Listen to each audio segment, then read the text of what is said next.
FLC is the beating heart of the nation's innovation ecosystem in many ways. And this connection led the federal labs being absolutely on the forefront of innovation that's happening, and being able to connect, just be a core aspect of the ecosystem. It's essentially making sure everyone is in the same room at the same time.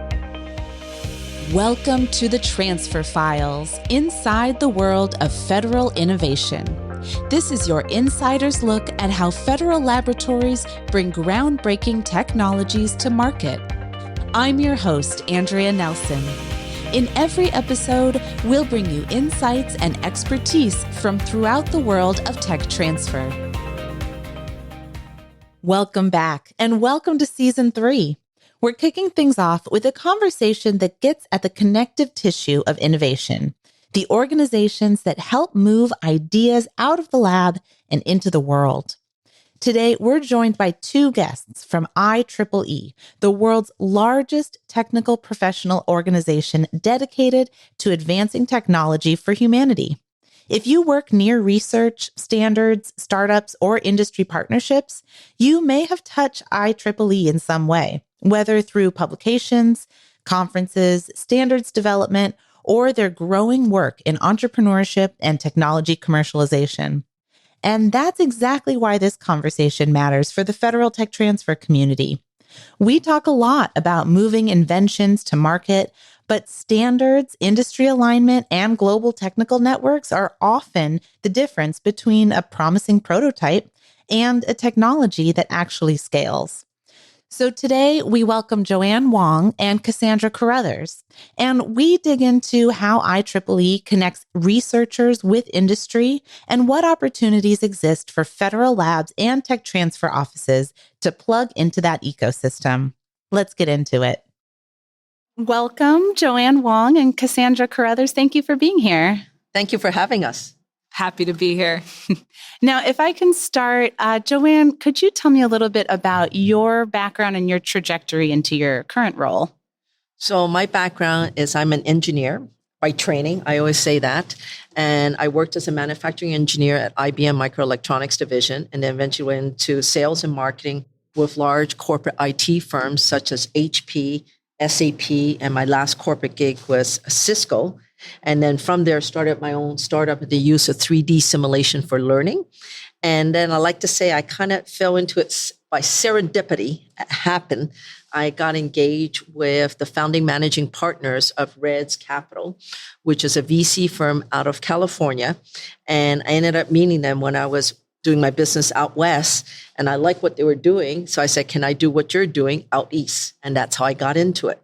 So that's my day job. And then my other thing that I'm doing here, hopefully working with FLC, is I'm a volunteer at IEEE Entrepreneurship, and IEEE is the Institute for Electrical Electronic Engineers, and it's a membership organization of over 500,000 members in 190 countries, and the majority of electrical engineering, electronic publishing is done through their journals. And one of their groups that they have that we as volunteers work on is IEEE Entrepreneurship. And through this, we have created, Cassandra, myself, and a team of hard tech investors created the Hard Tech Venture Summits. And I'll let Cassandra talk about that. Thank you very much. And thank you for having us today. My background is similarly circuitous in the sense that I came to venture capital quite serendipitously. I started my career actually based out of Hong Kong at a boutique consulting firm, meeting with primarily C-suite executives around different parts of Asia and Europe, consulting them on innovation, how new technologies would impact their businesses and industries, as well as a lot of cross-border trade. I eventually moved back to the US, where I'm originally from, to live in San Francisco Bay Area, and proceeded to work for a variety of venture-backed technology companies, other types of primarily tech-backed businesses in commercial roles. So the common denominator across my career has often been helping technical folks translate their innovation and technology to market. So bridging the gap between their innovation and the business folks, the go-to-market strategy, operations, and so forth. And then about, along that journey, I fell into doing venture capital work initially for a fund co-located in Chicago and San Francisco, then worked for a couple of different VC firms, always focused on early stage deep tech investing. And then a few years ago, I started my own firm called Departure Capital, which focuses on frontier tech for existential resilience. So a lot of overlap with our work at IEEE Entrepreneurship, investing primarily in hard tech or hardware, science and engineering based innovation, driving fundamental change across areas like critical and industrial infrastructure, climate adaptation and resilience, and the future of human health. And really excited to be partnering up with Joanne. We've had the pleasure of working together across a variety of different aspects and areas. And this Hard Tech Venture Summit, as she was explaining, is really a place where, as hard tech investors, we repeatedly and former hardware entrepreneurs and builders, we repeatedly encounter many different challenges, which are often sometimes overlapping with the same challenges that other software-based entrepreneurs face, but simply longer R&D cycles, different funding gaps, different challenges with building a hardware-based startup and company. And so part of the reason why we started the Hard Tech Venture Summit was simply to make this moniker of hardware is hard, make hardware a little less hard. Beautiful. And with the renewed interest in hardware and deep tech, after a decade dominated by software, what are some of the forces that are driving this shift back toward engineering-led innovation? Well, AI software startups are still at the driving force, especially in the VC capital funding world. And so that hasn't changed and it's still driving it. But one of the things we realize is that there is the limitation of Moore's law on technology today, and there is limitation on that. So you have to get back to the basics and the foundations, and that comes back down to hardware. You have to get back to the foundations of how the chips are designed, on the variation of electronics and semiconductors, and look back and how do we improve on that to address the growth of the AI. And this is where it comes into the forefront of the connectivity of looking back at the foundation elements you talk about, science and engineering, because a hard tech startup is not going to grow out of your a startup founder's garage or basement. Is basically because those founders have come from hardcore engineering or scientific background to grow what they have in their technology. Yes, and on our end, while certainly a lot of the AI and software-based tools have probably lowered many barriers to commercialization in some cases, or de-risking of the hardware and hard tech-based innovation, it's still, we exist in a physical world, and it's as simple as the fact that many of the world's most fundamental problems across climate, planetary, human, buildings, urban environments, societal, however you define these problems, the biggest challenges faced currently are in the physical world. And so, quite naturally, to solve those problems, you need atoms, not just bits. Often we see the convergence of these technologies in really interesting ways, like robotics and physical AI, for example. But in this realm, we see, we look at this space as the type of innovation that needs to exist to solve these big problems for people, for planet, and so forth. And by backing those innovations as an investor, or by cultivating these relationships via events and gatherings, we're trying to influence in a small way the types of innovations that come to market very early. And interestingly, to your question, just going back, I think, yes, venture and the investment landscape has been heavily dominated by software investing. To Joanne's point, the origins of Silicon Valley itself and of venture capital, arguably the US government was the first venture capitalist investor, given the roots of funding and tech transfer going all the way back to World War II with Lockheed, with the Rad Lab and Professor Terman moving over to Stanford and initiating the first tech transfer deals. So really this feeling of the semiconductors, aerospace, robotics, hardware for not only national interest, but societal interest being at the core of what was interesting. And also another key element that's happening, especially in today's environment, is also on the manufacturing front. So it's looking at working with U.S. manufacturers to work with these U.S. startups. So in our Hard Tech Venture Summit, it's not just connecting hard tech investors with hard tech startups, but also bring the manufacturing world to the forefront too. Because as engineers, we know how to design products well, but not everyone knows how to design the products well for manufacturability. And that is very critical in the success of a hard tech startups, is to work with them, bring in mentors of manufacturing engineers, manufacturing designers, manufacturers themselves to come and speak and be mentors to these hard tech startups, especially the founders when they're just starting out. So it's very critical for that. Yeah, that actually brings me to a question about what are some of the places where you see hardware founders most commonly get stuck between the lab and the market? I think it's rarely a problem of technology. And I'm viewing this, of course, from a VC's perspective is quite narrow. But often the technology could be the most breakthrough, mind-blowing, fantastic, near miracle innovation in the world. But if you don't have a variety of criteria fall into place quite perfectly, that's where it will fail. It'll fail at various points, sometimes earlier, sometimes later. But these criteria tend to be around team. Are these the right folks that are able to bring that to the market? Whether they stay in the position of CEO and president forever, whether they bring in additional support.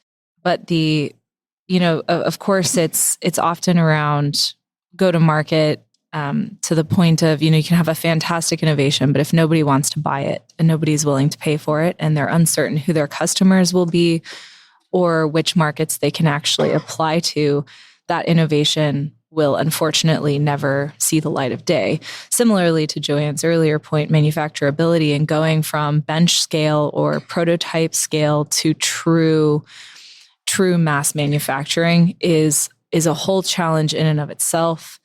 Often then you get into the smaller aspects like certification, regulatory, global distribution, not to mention, of course, a huge capital and funding gap when it comes to hardware heavy or CapEx heavy innovations. Often this is influenced by quite a heavy stigma around how not only building hardware is hard, but funding hardware is incredibly risky and challenging. So it is true. It's very challenging in finding the right manufacturing partners, but you also got to think about all the logistics of materials, which doesn't happen in an AI software company. They don't have to worry about that part. But hard tech startups, they got to be aware of that as much as for a hard tech investor to be concerned about all these elements that come into play, a lot more things to juggle and to overcome. The hard tech startup, I think Cassandra comes up correctly, is a lot of this, it also comes back to people, that you get the right people to work in your company. And so within a hard tech startup, it's not just you as the founder CEO, but did you have the right manufacturing skills, understanding logistics, understanding today, now let's say tariffs from a legal perspective, understanding where the supplies are coming from. Are you able to meet the demands of your customer? And you say, hey, I need this as such a delivery date. Can you really deliver that? And not get caught in, so your MOUs, having good lawyers on your team is also very critical because those contracts are key of whether you will succeed or not also. When you ask about some of the challenges that hardware startups face in really bridging lab to market as well, when you're talking about heavily scientific or engineering-based companies founded by PhDs who have been in the lab for many years In some cases, they've never interacted in the commercial sphere and they're heavily academic. You have this misalignment between stakeholders. And so when you have, for example, manufacturers are optimizing for yield, engineers are optimizing for performance, investors are optimizing for risk, and then regulators are obviously optimizing for safety. So you have to find someone, whether it's a different, basically different players at different stages of that startup's life who can translate between these priorities and make sure that you are, you're aligning with personalities who have been used to or accustomed to this multi-year, slower, more regulated, research-driven exploration process, whereas startups are, if you don't move fast, you die in the market. I do want to jump into more about IEEE, and then I'm sure more of sort of the context and the reality of the landscape will come up as we talk. But tell me about Hard Tech Ventures Summit and what motivated IEEE Entrepreneurship to launch this series and why host 3 summits in 2026? So the Hard Tech Venture Summit, sponsored by IEEE Entrepreneurship, was launched last year, where we hold our inaugural summit in San Francisco.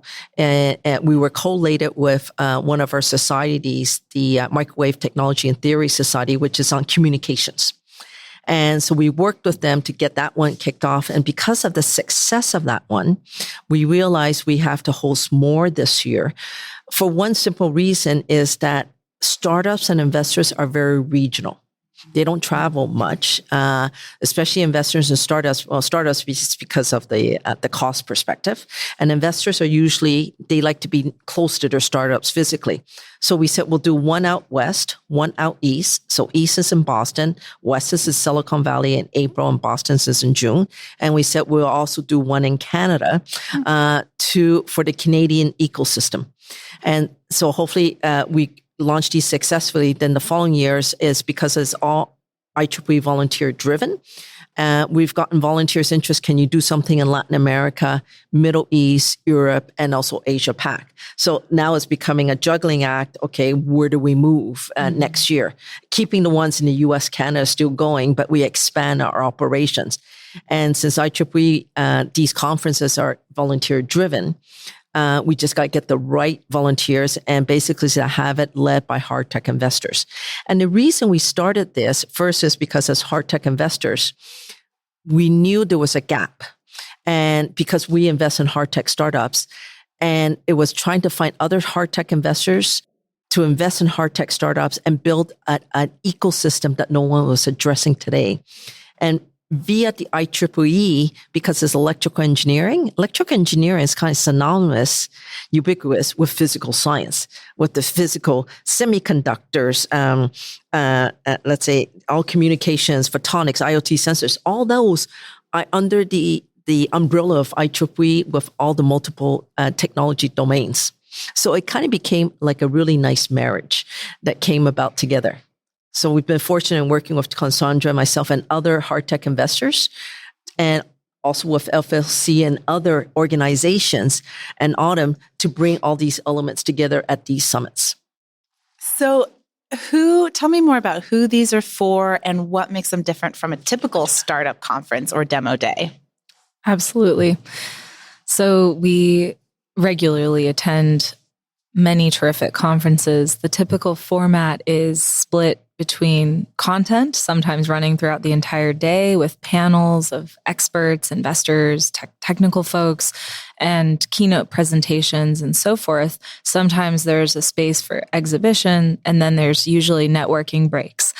What we have, the organizers were personally frustrated, and we continued to receive this feedback, especially from early stage, so pre-seed, seed, Series A stage startup founders building hardware-based solutions and products, that at most of the industry events, they always felt like there was something missing, whether there wasn't quite enough networking time or the networking time felt more transactional. They didn't really get into deeper conversations with folks.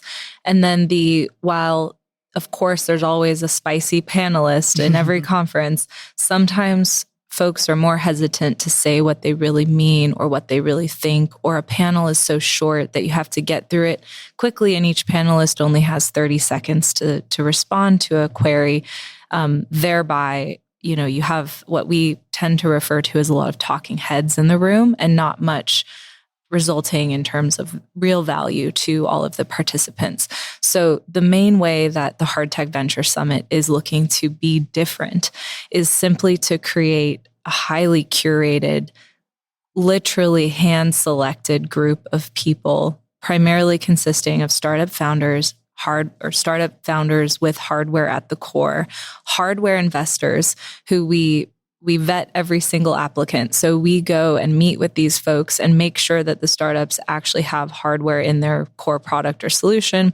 We go and meet with all of the VC applicants to ensure that they have provably, historically made capital deployments into hardware-based companies and solutions. So these are not what we call deep tech tourists. They're not pure software investors that are looking to perhaps start exploring robotics or something like this. They're experienced. They know how to diligence these solutions. They also understand the hallmarks of a hardware-driven startup and how the R&D timelines, the funding timelines, the capital requirements, the exit opportunities, and all of these sort of different characteristics play out. So we're bringing together very, very aligned groups of people intentionally. We're putting them in the same room. We're not just doing networking. So we have very little content. There are no panels. There are a few keynotes on highly relevant topics.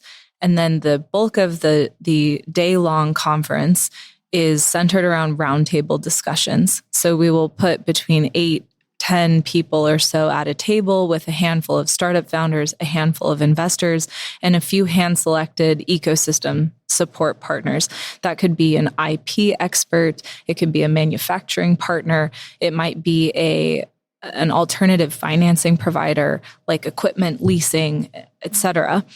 And in those roundtable discussions, this creates it creates a targeted discussion. It creates a safe space and frankly, a judgment-free zone where the startup, as opposed to many demo days as well and pitch events, the startup is absolutely encouraged, especially if they're actively fundraising in the near future, to pitch their idea, to ask for feedback, but in less of a zero-sum way. So the startup is genuinely, the founders are welcomed to ask for genuine feedback, for constructive criticism, for ideas and brainstorming. And often just by nature of having so many different perspectives around the table, you hear these conversations evolve and morph into truly fascinating directions. And often you hear the founders giving feedback and insights to the investors and to the manufacturers, vice versa.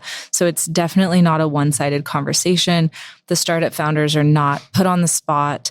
They're not interrogated. Everyone is asking each other questions. Everyone is learning. And then the following day, we host a half-day manufacturing workshop, which Joanne can talk more about. But it's very, very much a long-term, the goal of these summits and why we're hosting 3 this year in multiple geographies is really with the goal of long-term relationship building in a particularly challenging environment. So Cassandra had talked about where we have day one is more the investor and startup relationship with some of the ecosystem partners there. Day 2 is a half day where we focus on the manufacturability so that the startup founders, especially if they're early stage, if they're not from a manufacturing background, they're not aware what are the manufacturing requirements, whether it's bill of materials, scheduling, yields, throughput, all that put together. How do they work around that? And how do they work with the manufacturers in getting the product that they want out in the end? And these come down understanding the lingo. understanding how you write that contract that meets their manufacturer expectations as much as yours as a company. So we bring in mentors who are manufacturing engineers, who are manufacturers that can have like almost a one-on-one. We try to do 2 to 3 startups per mentor type of thing. So it gets personalized. And so we work with that. And so they get a combination of not just investor, but also the engagement on understanding the manufacturing ecosystem. So what an impact that must have on founders transitioning from technical validation to those early commercialization and scaling phases. Have you gotten any feedback on the type of impact that can have? So when we did the one last year, we asked the attendees to give us their feedback. And the best one that we've had is say, would you recommend this to someone else? And since this was our inaugural, we had a rating of 4.6 out of 5 saying, yes, we will. Excellent. So that's the most positive feedback we've had that we can have. And so that sets us in the right direction. And we're still outreaching to some of last year's attendees as we're building these out and say, we still want feedback on how to improve. So we've gotten it amongst the folks that we've outreached to. So we're always trying to figure out how to improve what we've already done. Mm-hmm. And so this is how we ended up going to also multiple locations because of the regional aspect of the nature of startups and investors. As we continue to launch additional events and continue to host these, hopefully in a very recurring fashion across multiple geographies, we hope to implement increasingly more traceability and make this much more data-driven as well. So eventually, I think it's a little too soon to know some of these ROI-related metrics after last year. But in the future, we would love to be able to follow up with many of the attendees and, for example, someday be able to ascertain if and how much funding resulted from the conference itself in terms of, say, an investor, a seed stage VC met a startup founder when they were first spinning out their company, and they went along, and 12 months later, they were able to, write a lead check in their seed round and make additional introductions to them, or maybe a manufacturing a contract was signed or some sort of other partnership. So we certainly hope to keep tabs on many more of those things and continue building non-transactional, but certainly valuable relationships between all of the attendees over time. Where do federal labs and organizations like the FLC fit into these ecosystems, and how can they help support this growth? Well, in working with FLC, we're looking at, they have a multitude of research labs that they're looking to commercialize. So they have have commercialized, and they have a network of hard tech startups. Mm-hmm. And so they've reached a certain phase. So is to outreach to these hard tech startups and say, hey, you might want to look at these venture summits to go to your next level. And so if we can connect with them, that would be excellent. And also looking at the let's say with all the government agencies at the labs, is that these hard tech startups, they have to know about these federal labs. It's like a hidden gem that no one knows about. Yes. And it's frustrating. And their service is available, especially in hard tech. You got to do testing. You got to build it and everything. Where are these services? And they're available through FSC network. Then we got to get the word out. It can't be a secret. Help us get it out, Joanne. Yeah. FLC is one of the beating heart of the nation's innovation ecosystem in many ways. And this connection led the federal labs being absolutely on the forefront of innovation that's happening, and being able to connect, just be a core aspect of the ecosystem. It's essentially making sure everyone is in the same room at the same time to allow folks that can benefit incredibly well from each other's expertise or involvement, make sure that they're able to meet and explore collaboration, people that should really be in touch and should really know each other, but might not have otherwise had the opportunity to interact in the normal startup investor type ecosystem matchmaking events. And it's not just for startups to know about FLC. The investors have to know about you too. So it's everyone in the ecosystem should know about FLC. If there are people from the federal labs listening now who want to get more involved, what would be their entry? So one, they can look up, just Google search IEEE Entrepreneurship Hard Tech Venture Summits. So that will lead you to that website. And you can also contact me, Joanne Wong. So JOANNE.Wong, WONG at IEEE.org. So you can email me, we'll respond rapidly and we'll get in contact with you. And we'll include our contact information, hopefully in the podcast notes. I'm Cassandra at departure.vc or Cassandra at IEEE.org. And we would be honored to partner with federal labs, research institutions, and the like on many different aspects. Of course, hosting their spin-out companies at our Hard Tech Venture Summits, but also just being a supportive friend and partner in the ecosystem as these researchers, scientists, and engineers continue along their very important and crucial journey of bringing this innovation that many times needs to exist and is solving massive problems to the market and getting that into the hands of customers. And what do you either hope to see or are working to see happen in the next year, 5 years? What kinds of progress would you like to see? So obviously the short term is to have as many participants from FLC ecosystem attend our Hard Tech Venture Summits. So that's a short term, very task oriented, but we like to develop this further and see how can we start building a more joint partnership and looking at each other's programs and say, hey, we can do this. No, we can't do that from each other. Mm-hmm. And what can we build together and to spread the word out? Because with an IEEE membership, we got over 500,000 members. About 50% of that are in the USA.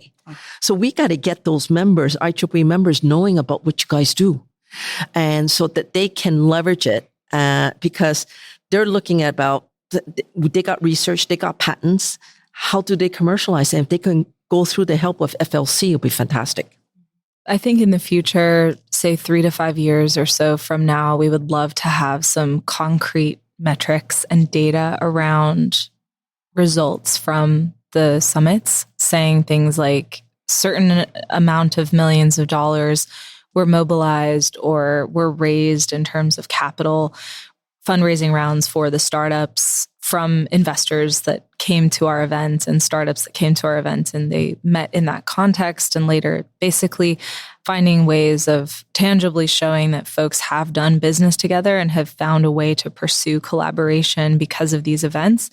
More importantly, and alongside that, the feeling of continuity, the feeling of community building over time. And just even though the events will be across different geographies, maybe that means seeing some of the same friendly faces across multiple events, working with some of the same partners and sponsors to, again, just provide that sense of continuity and community so that as even startup founders graduate, so to speak, or move beyond the Series A stage into their growth, perhaps once they've raised a Series C or D round, or they've even exited via acquisition, IPO, or otherwise, maybe they come back and speak at one of our summits and sit at one of these roundtables and coach and mentor earlier stage pre-seed and seed founders who are building in an adjacent field and need some of their advice from beyond whether it's beyond the crypt or from the other side of the success story. But creating that flywheel of advice, mentorship, and just community and support in all of these hard tech industries is what I think the driving underlying goal is. Well, Joanne Wong and Cassandra Carothers, thank you so much for your time and sharing your knowledge and insights. Is there anything else you'd like to add? We'd like to thank you and also all those at FLC and Autumn for having us do this podcast. We appreciate it, and we look forward to hearing from all of you. Thank you so much, Andrea. It's a pleasure to be on with you here, and we really look forward to collaborating with FLC and to hopefully seeing many folks from this wonderful community at some of the upcoming Hard Tech Venture Summits. That was a great conversation and a good reminder that partnerships are really about building infrastructure for innovation, not just individual deals. speaking of the broader FLC community, we wanted to take a few minutes for an important update. As many of you know, our executive director, Paul Zielinski, recently announced that he'll be retiring. His leadership has shaped not just the FLC, but the federal tech transfer ecosystem more broadly, expanding our programs, strengthening our interagency collaboration, and helping position tech transfer as a core part of the federal innovation mission. In our final FLC update with Paul, we sat down with him to reflect on that journey, talk about what's changed in the field, and what he sees ahead for our community. Here's that conversation. Paul Zielinski, welcome back to the Transfer Files. Great. Thank you for having me. Always a pleasure to do this. First of all, you recently announced your retirement after 6 years as executive director. So what led you to decide that now is the right time for this transition? So this is a really tough decision to make. I have to tell you, it's one of the tougher things I've done in my life is really walking away from something that you're really passionate about and love so much. This is a great opportunity. The FLC is something that I've been passionate about. I've been involved in the FLC for decades. And it's really just gets to be part of your being, and so sort of stop, to stop doing some of that. Well, you don't really ever stop, I suppose, in some respects, but, to leave this is a very difficult position, but really, honestly, the time is right. We've said a lot of goodbyes. We're all used to goodbyes at this point with the DRPs and all the different people that have been leaving. So, a lot of the folks that I actually met through the FLC that have been my great friends over the years, I've said a lot of goodbyes over the last year or two. It's just my time. I think it's time really for me to turn the reins over to somebody who can really look at this and move us forward into the future. So, I much as I miss it, I think it'll be a good thing for the FLC to transition to somebody, bring new energy, new ideas. So I think it's in the end, it'll end up being a positive thing. You've had a long history with the FLC as chair, agency representative, and now executive director. So when you think about your time in this role, what are you most proud of? I think the thing that makes me the most proud, honestly, is this sense of community. More than anything, this is what I like the best about the Federal Lab Consortium, all the other groups within tech transfer. I didn't start in tech transfer. You kind of end up there. Used to be the joke. Nobody starts in tech transfer. You just end up there. But, it's true. And it's just one of these things that this community really pulls you in. It's the type of folks that are looking to partner, looking to share. They're a very open and friendly group. And when you get to know these folks, they really, really do embrace you. And I've just had such great times and met such wonderful people along the way. And I think more than anything, that's really what has made me participate in the FLC. It's one of the things I really stress is just the opportunity to go out there and meet people in your community and just to realize, the things that you do, other people do. It's not all that unique. I mean, we all tend to be, a lot of us are in smaller agencies or smaller tech transfer offices, and it sometimes can feel lonely, but there really is this community of people out there. And I think that's one of those things that I've enjoyed the most with the FLC. During your tenure, the FLC launched the podcast, redesigned the website, introduced lab tech in your life, and FLC business updates, and really leaned into data and digital tools. So why was modernization such a priority for you? A couple reasons. I mean, one, of course, always keep up with the times, right? I mean, we were going digital. It's an interesting thing when we first launched FLC Business. It was actually way back. There was a presidential memorandum from President Obama at the time directing a one-stop shop, which didn't exist. FLC Business became that. It wasn't actually assigned to the FLC, but we took it on. But we've really kept moving. We've kept advancing this idea. And honestly, this is one of these things where COVID's sort of like that mixed thing, Of course, it was terrible. We had the lockdowns and we all, that was an awful thing going through. But at the same time, big disruptions like that really advanced technology. And the technology this advanced really was digital, our ability to connect virtually. So we've really improved actually how we present, how we perform online, how we can get material across to people when you can't be there in person. And, at the same time, though, but, this, it's often said tech transfer is a contact sport. And the fact of the matter is it still did affect us. And there was such a just great need to get back to in person. So even though we've made great leaps in technology and it's been wonderful, getting back in person has been even better. Well, in both forms, you also put a strong focus on professional development, learning tracks, mentorship, and positioning tech transfer as a profession. Tell us about why that was important and what impact are you hoping it has long term? I mean, this goes way back, honestly. The FLC, people have always relied on us for education. You look at one of our biggest mandates is actually providing for professional development within tech transfer. Where do you get these skills? It's not particularly, historically, it's not something that there's just like classes on. It's something that you have to pick up within these professional societies. So FLC has been the place to get these skills in the federal arena. By formalizing this, so we've done a great job in terms of putting these in a very, easy to search, find. We've created career tracks. There's a learning management system. If folks haven't checked that out, it is just such a great organization of the information, and we're continually adding new things. So you mentioned before about what we've learned, or going digital. We've really embraced online learning and actually trying to create courses that use adult learning and create online courses, not just recordings, not just a talking head, but actually something that's more interactive, the way people, and adults specifically, learn things, and trying to create that content. So the learning management system has been key. And of course, we've had a mentorship program that we've reignited, and that's been going great because, bringing people into the profession is important. Now, we've had a little bit of a lapse where, frankly, there's been a hiring freeze, but we'll always have some kind of needing these skills. And then, of course, we want to position ourselves that, when there ends up being a lot of new people that come in, we have that content available for folks. And then, of course, at the end of the day, we're a profession. We compete. It isn't like we have to compete with other professions, but we do in a way. We want the best talent. We want to make sure that people feel comfortable and that their skills are respected and that what we do is respected. And so in that regard, we want to advance the prestige, if you will, of tech transfer as a profession and the amount of training and work that goes into it. And so we've always been about that. And I think putting this stuff into, content, defining the content and making it available is critical to that. And I will not reveal this yet, but stay tuned. In a couple episodes, we will have a big reveal of something we're going to do in that arena soon as well, in terms of raising the prestige of this profession. That's a very exciting cliffhanger. That'll be out soon. But for now, you have also led through some major shifts in the federal tech transfer and innovation ecosystem. So what has that experience taught you about the strength and adaptability of the FLC community? Yeah, I mean, the FLC, so again, what's neat about the FLC is we always renew ourselves.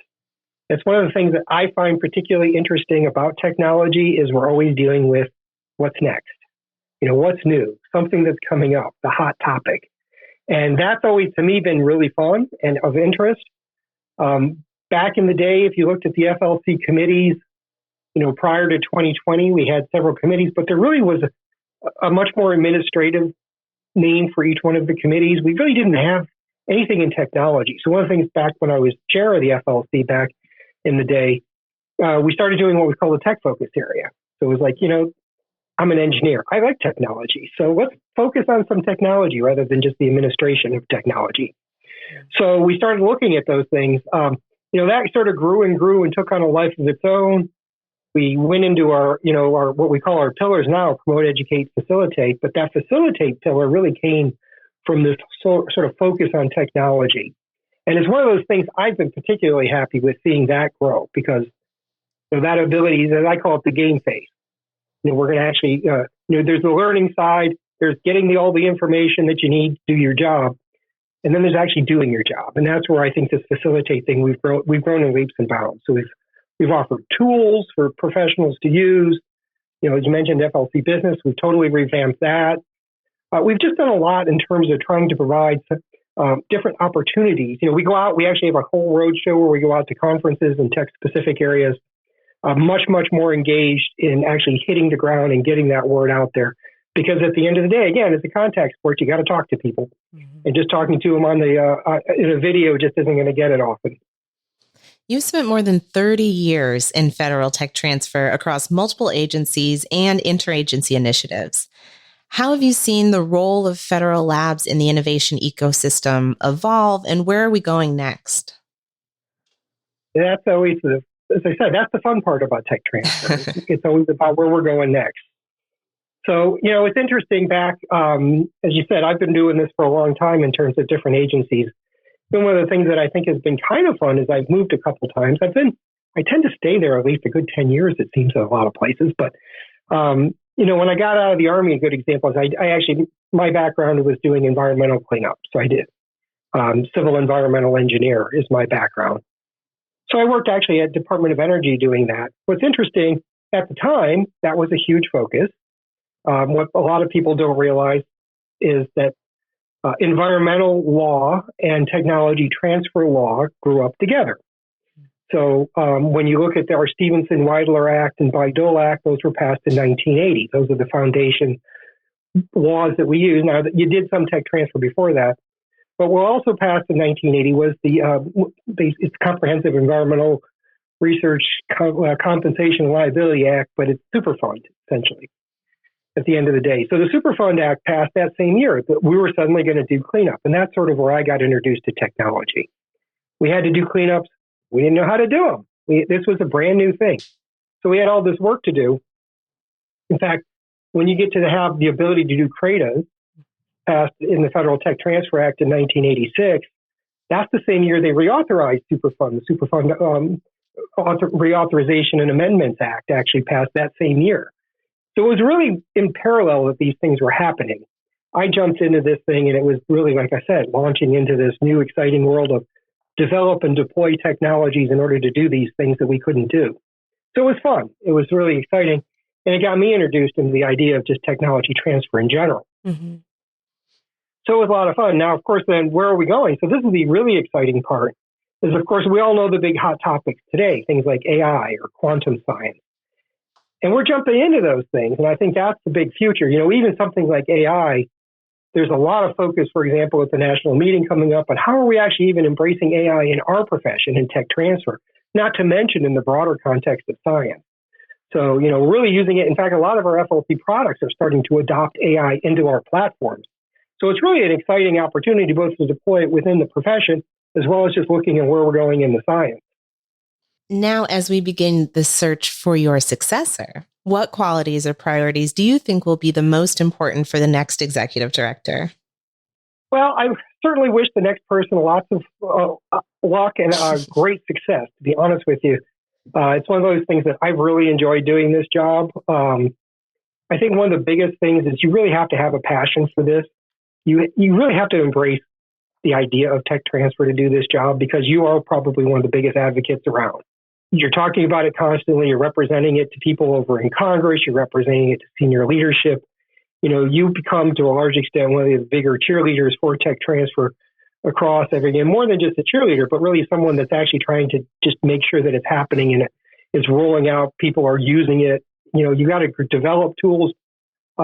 It's one of the things I describe. It's kind of an interesting position where you're leading and following at the same time. So, you have to lead in terms of developing the things with the staff in order to implement our program. But at the same time, we got a great executive board that they set our strategy. We follow those ideas and you're making them into a reality. So we're listening to the tech transfer community, and then you got to really convert that into action. So you do have to have some vision. Make sure, it's not just, what is someone telling me to do? But okay, I hear what the need is. Here's what we can do about it. Mm-hmm. And I think that's what actually makes the job fun and exciting. I'm not an extrovert. You might not believe that sometimes to hear me talk, but, that's one of those things that comes with the job. They said you have to go out there and you have to promote it. You have to talk about it. I've been on TV. I've been on radio talking about this. And it's, it never ceases to amaze me for people just, I've never heard of that before. It's like, okay.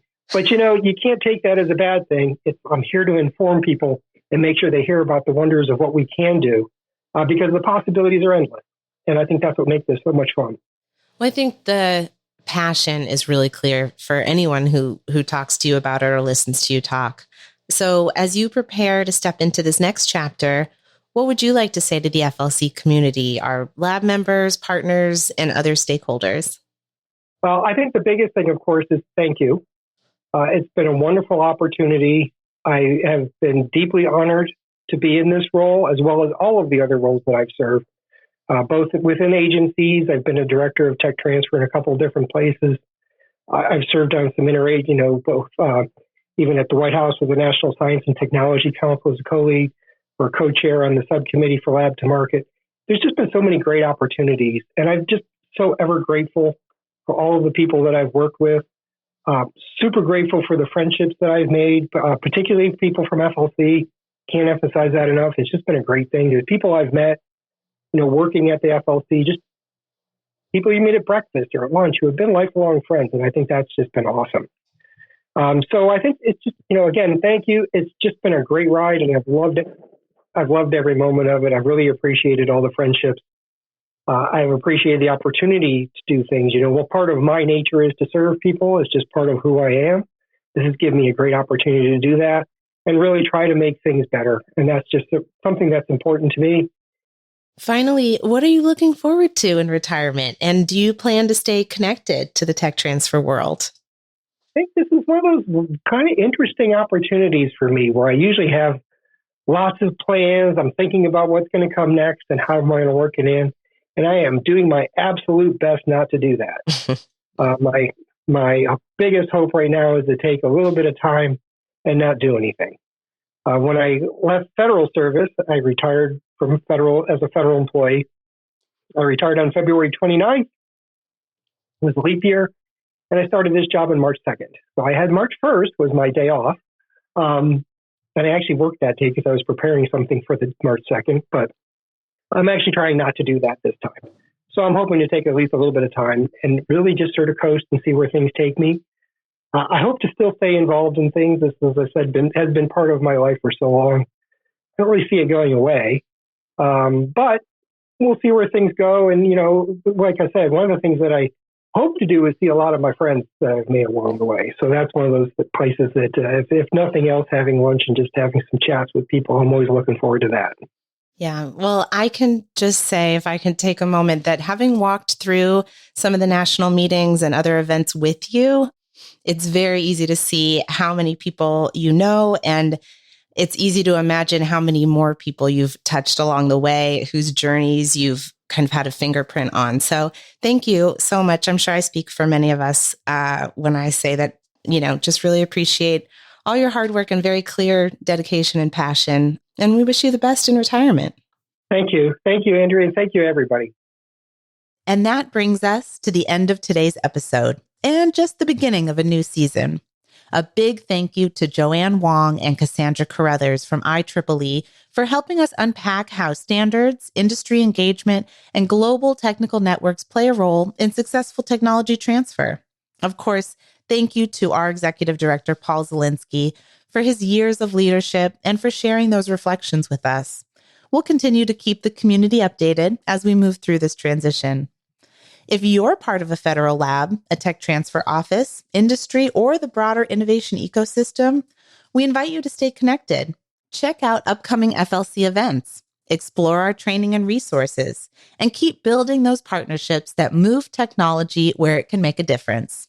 Find all of that and more at federallabs.org or follow us on social media, LinkedIn, Facebook, Instagram, or X, all at Federal Labs.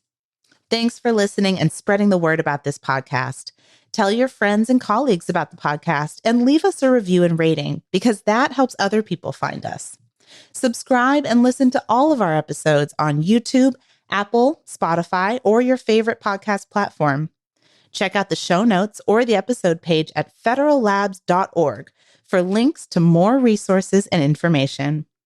Thanks, as always, to our producer and digital marketing manager, Carly Dunow, graphics manager, Danny Batchelor, web content and systems manager, Jess Klein, and the FLC staff and community for your support. We'll see you back in 2 weeks for Transfer Files Tuesday. Thanks for tuning in to the Transfer Files, your insider's look at federal tech transfer. Don't forget to like, subscribe, and stay connected for more episodes exploring how hundreds of government laboratories and countless industry partners are driving innovations that shape our lives.